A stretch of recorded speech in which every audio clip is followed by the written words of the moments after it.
Hi guys, now we will see how to lock a chat on your WhatsApp app.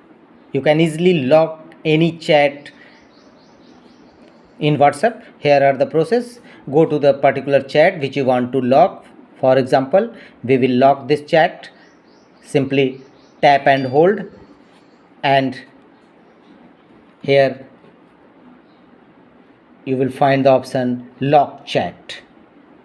Simply tap on it, lock chat. Keep this chat locked and hidden. Choose continue and use your phone or iPhone passcode.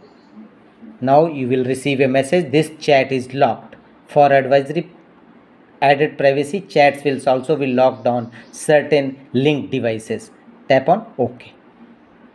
Now you can easily unlock this chat. To unlock this chat, simply again same process.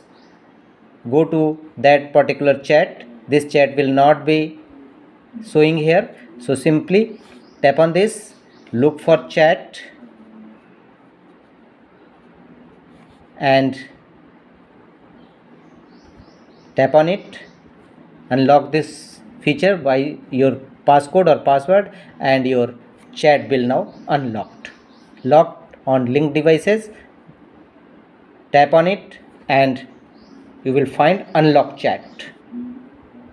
Your chat is now successfully no lock chat message you will receive. So you can easily lock or unlock any chat on your WhatsApp app. That's all.